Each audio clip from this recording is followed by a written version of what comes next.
The Black Cat by Edgar Allan Poe. For the most wild yet most homely narrative which I am about to pen, I neither expect nor solicit belief. Mad indeed would I be to expect, in a case where my very senses reject their own evidence. Yet mad am I not, and very surely do I not dream. But tomorrow I die, and today I would unburthen my soul. My immediate purpose is to place before the world, plainly, succinctly, and without a comment, a series of mere household events.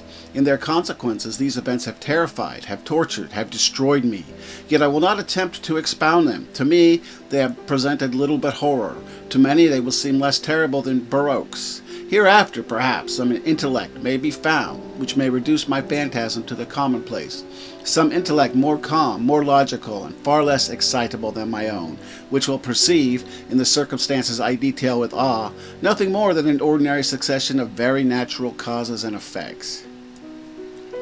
From my infancy, I was noted for the docility and humanity of my disposition. My tenderness of heart was even so conspicuous as to make me the jest of my companions.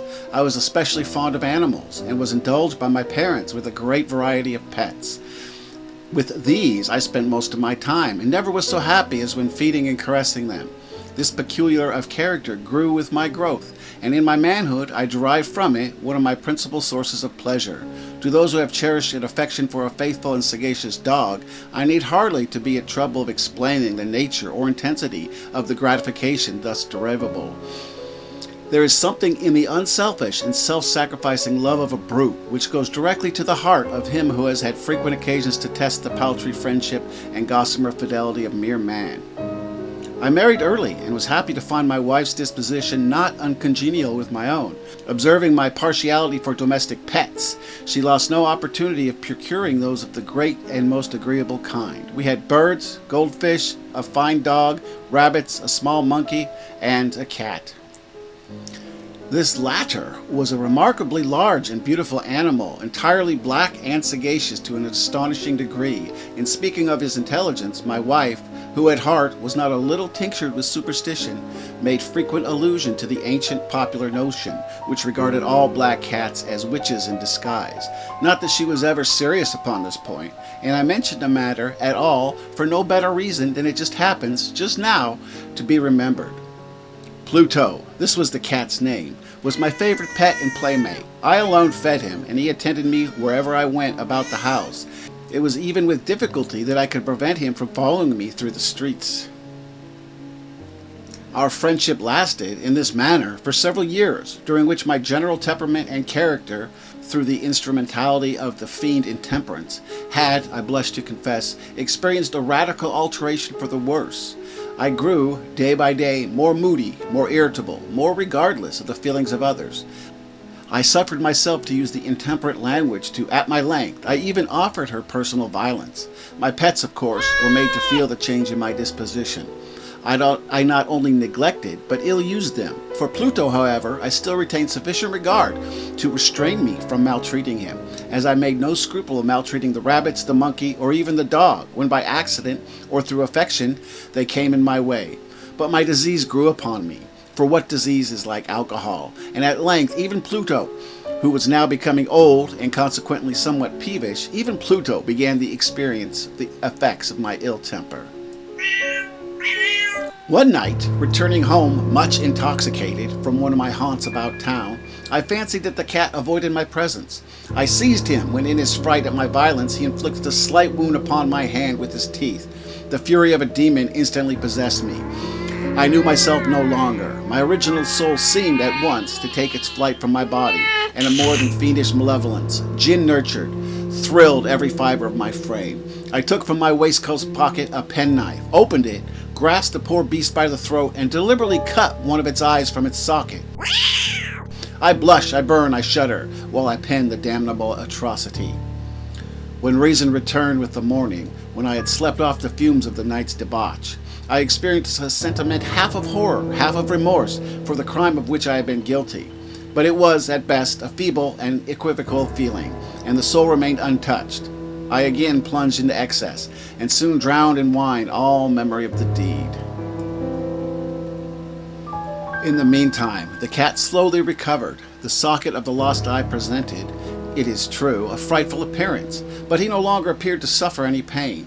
He went about the house as usual, but, as might be expected, fled in extreme terror at my approach.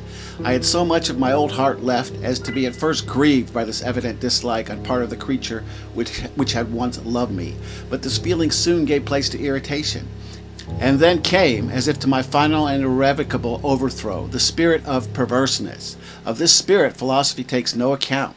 Yet I am not more sure that my soul lives, that I am that perverseness is one of the primitive impulses of the human heart, one of the indivisible primary faculties, or sentiments, which give direction to the character of man, who has not 100 times found himself committing a vile or silly action, for no other reason than because he knows he should not? Have we not a perpetual inclination, in the teeth of our best judgment, to violate that which is law, merely because we understand it to be such? This spirit of perverseness, I say, came to my final overthrow. It was this unfathomable longing of the soul to vex itself, to offer violence to its own nature, to do wrong for wrong's sake only, that urged me to continue and finally to consummate the injury I had inflicted upon the unoffending brute. One morning, in cool blood, I slipped a noose around its neck and hung it from the limb of a tree, hung it with tears streaming from my eyes, and with the bitterest remorse at my heart, hung it because I knew that it had loved me, and because I felt it had given me no reason of offense, hung it because I knew that in so doing I was committing a sin, a deadly sin that would so jeopardize my immortal soul as to place it, if such a thing were possible, even beyond the reach of the infinite mercy of the most merciful and most terrible God. On the night of the day on which this cruel deed was done, I was aroused from sleep by the cry of fire. The curtains of my bed were in flames. The whole house was blazing. It was with great difficulty that my wife, a servant, and myself made our escape from the conflagration. The destruction was complete. My entire worldly wealth was swallowed up, and I resigned myself thenceforward to despair. I am above the weakness of seeking to establish a sequence of cause and effect between the disaster and the atrocity. But I am detailing a chain of facts, and wish not to leave even a possible link imperfect. On the day succeeding the fire, I visited the ruins.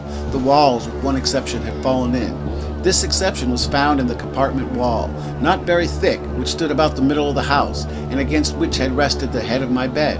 The plastering had here, in great measure, resisted the action of the fire, a fact which I attributed to its having been recently spread, and this wall was a dense crowd were collected, and many persons seemed to be examining a particular portion of it with every minute and eager attention.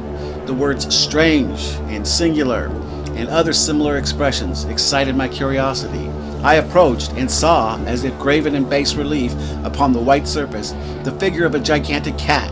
The impression was given with an accuracy truly marvelous. There was a rope around the animal's neck. When I first beheld this apparition, for I could scarcely regard it as any less, my wonder and my terror were extreme. But at length reflection came to my aid. The cat, I remembered, had been hung in a garden adjacent to the house. Upon the alarm of the fire, this garden had been immediately filled by the crowd, by some of them whom the animal must have been cut from the tree and thrown through the window into my chamber. This had probably been done with the view of arousing me from sleep. The falling of other walls had compressed the victim of my cruelty into the substance of the freshly spread plaster, the lime of which had then, with the flames and the ammonia from the carcass, accomplished the portraiture as I saw it. Although I thus readily accounted to my reason, if not altogether to my conscience, for the startling fact just detailed, it did not the less to make a deep impression upon my fancy.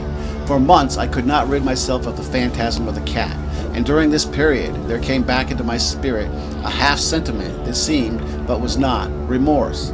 I went so far as to regret the loss of the animal, and to look about me among the vile haunts which I now habitually frequented, for another pet of the same species, and of somewhat similar appearance, with which to supply its place.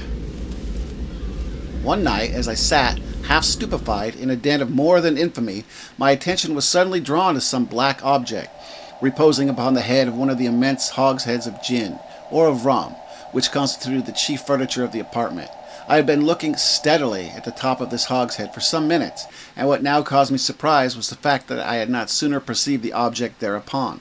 I approached it, and touched it with my hand. It was a black cat, a very large one, fully as large as Pluto, and closely resembling him in every respect but one. Pluto had not a white hair upon any portion of his body, but this cat had a large, although indefinite, splotch of white, covering nearly the whole region of the breast. Upon my touching him, he immediately arose, purred loudly, rubbed against my hand, and appeared delighted with my notice. This, then, was the very creature of which I was in search. I at once offered to purchase it of the landlord, but this person made no claim to it, knew nothing of it, had never seen it before. I continued my caresses, and when I prepared to go home, the animal evinced a disposition to accompany me. I permitted it to do so, occasionally stooping and patting it as I proceeded. When it reached the house, it domesticated itself at once, and became immediately a great favorite with my wife. For my own part, I soon found a dislike to it arising within me. This was just the reverse of what I had anticipated, but I know not how or why it was. Its evident fondness for myself rather disgusted and annoyed. By slow degrees, these feelings of disgust and annoyance rose into the bitterness of hatred. I avoided the creature, a certain sense of shame, and the remembrance of my former deed of cruelty, preventing me from physically abusing it. I did not, for some weeks, strike or otherwise violently ill-use it, but gradually, very gradually, I came to look upon it with unutterable loathing, and to flee silently from its odious presence, as from the breath of a pestilence. What added, no doubt, to my hatred of the beast was the discovery on the morning after I brought it home that, like Pluto, it also had been deprived of one of its eyes. This circumstance, however, only endeared it to my wife, who, as I have already said, possessed in a high degree that humanity of feeling which had once been my distinguishing trait, and the source of many of my simplest and purest pleasures. With my aversion to this cat, however, its partiality for myself seemed to increase. It followed my footsteps with a pertinacity which would be difficult to make the reader comprehend. Whenever I sat, it would crouch beneath my chair or spring upon my knees, covering me with its loathsome caresses. If I arose to walk, it would get between my feet and thus nearly throw me down, or, fastening its long sharp claws into my dress, clamber in this manner to my breast. At such times, although I longed to destroy it with a blow, I was yet withheld from so doing, partly by a memory of my former crime, but chiefly, let me confess it at once, by absolute dread of the beast. This dread was not exactly a dread of physical evil, and yet I should be at a loss how otherwise to define it. I am almost ashamed to own, yes, even in this felon's cell, I am almost ashamed to own, that the terror and horror with which the animal inspired me had been heightened by one of the merest chimeras it would be possible to conceive.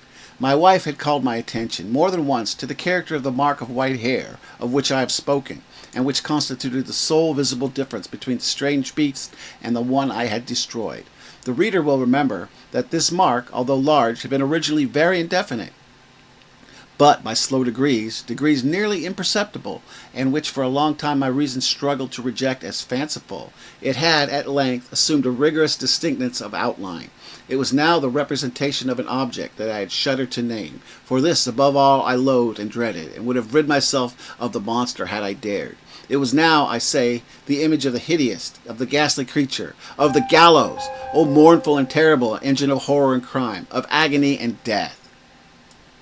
And now was I indeed wretched beyond the wretchedness of mere humanity, and a brute beast, whose fellow I had contemptuously destroyed, a brute beast to work out for me, a man fashioned in the image of the high God. So much of insufferable woe. Alas! Neither by day nor by night knew I the blessing of rest any more. During the former, the creature left me no moment alone, and in the latter, I started hourly from dreams of unutterable fear to find the hot breath of the thing upon my face and its vast weight, an incarnate nightmare that I had no power to shake off, incumbent eternally upon my heart. Beneath the pressure of torments such as these, the feeble remnant of the good within me succumbed. Evil thoughts became my sole intimates, the darkest, most evil thoughts. The moodiness of my usual temper increased to a hatred of all things, of all mankind, while from the sudden, frequent, and ungovernable outbursts of a fury to which I now blindly abandoned myself, my uncomplaining wife, alas, was the most usual and the most patient of sufferers. One day she accompanied me upon some household errand into the cellar of the old building which our poverty compelled us to inhabit.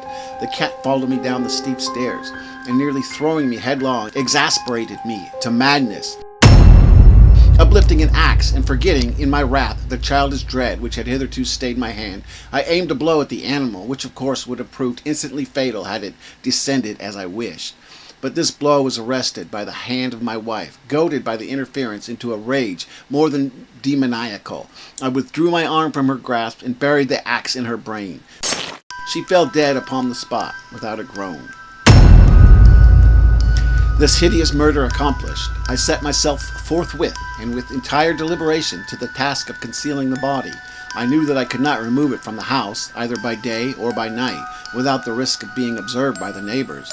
Many projects entered my mind. At one period I thought of cutting the corpse into minute fragments and destroying them by fire. At another, I resolved to dig a grave for it in the floor of the cellar. Again, I deliberated about casting it in the well in the yard, about packing it in a box, as if merchandise with the usual arrangements, and so getting a porter to take it from the house. Finally, I hit upon what I considered a far better expedient than either of these. I determined to wall it up in the cellar, as the monks of the Middle Ages are recorded to have walled up their victims. For a purpose such as this, the cellar was well adapted. Its walls were loosely constructed and had lately been plastered throughout with a rough plaster, which the dampness of the atmosphere had prevented from hardening. Moreover, in one of the walls was a projection, caused by a false chimney or a fireplace that had been filled up and made to resemble the rest of the cellar. I had made no doubt that I could readily displace this at this point, insert the corpse, and wall the whole up before, so that no eye could detect anything suspicious.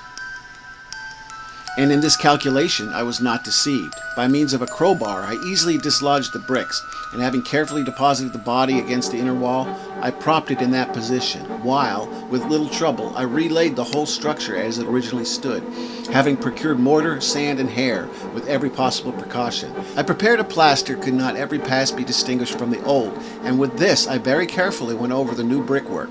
When I had finished, I felt satisfied that all was right. The wall did not present the slightest appearance of having been disturbed. The rubbish on the floor was picked up with the minutest care.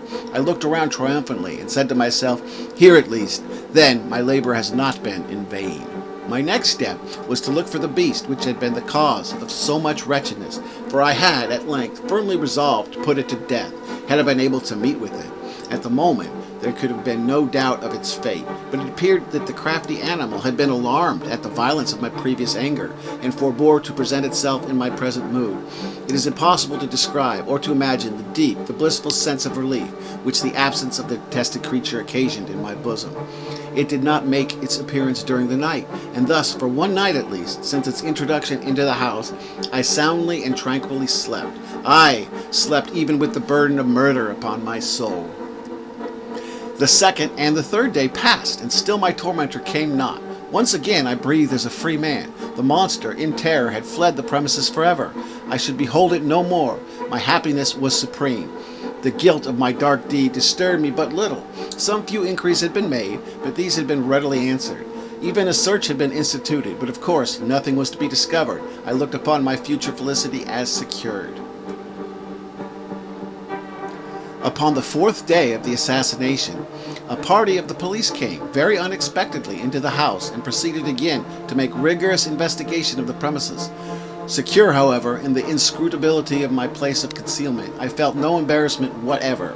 The officer bade me accompany them in their search, and they left no nook or corner unexplored. At length, for the third or fourth time, they descended into the cellar. I quivered not a muscle. My heart beat calmly as that of one who slumbers in innocence. I walked the cellar from end to end. I folded my arms upon my bosom. I roamed easily to and fro. The police were thoroughly satisfied and prepared to depart. The glee at my heart was too strong to be restrained.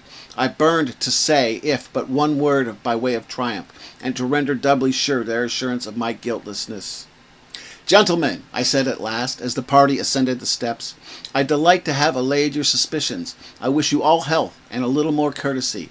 By the by, gentlemen, this very small constructed house," in the rabid desire to say something easily, I scarcely knew what I uttered at all. I may say an excellently well constructed house. These walls, are you going, gentlemen? These walls are solidly put together, and here, through the mere frenzy of bravado, I rapped heavily with the cane with which I held in my hand, upon that very portion of the brickwork behind which stood the corpse of the wife of my bosom. But may God shield and deliver me from the fangs of the arch-fiend. No sooner had the reverberation of my blows sunk into silence than I was answered by a voice from within the tomb, by a cry, at first muffled and broken, like the sobbing of a child, and then quickly swelling into one long, loud, and continuous scream, utterly anomalous and inhuman, a howl, a wailing shriek, half of horror and half of triumph, such as might have arisen only out of hell, conjointly from the throats of the damned in their agony, and of the demons that exult in the damnation.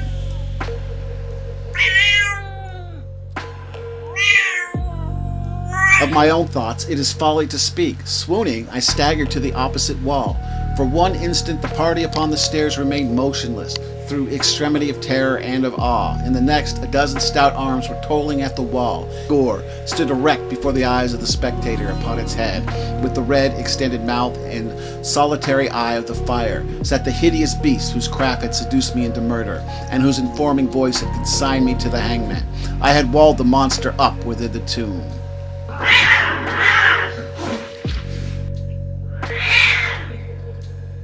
Okay, this one went a bit long. It went over 20 minutes, but that's fine. It didn't go over 25. Well, barely.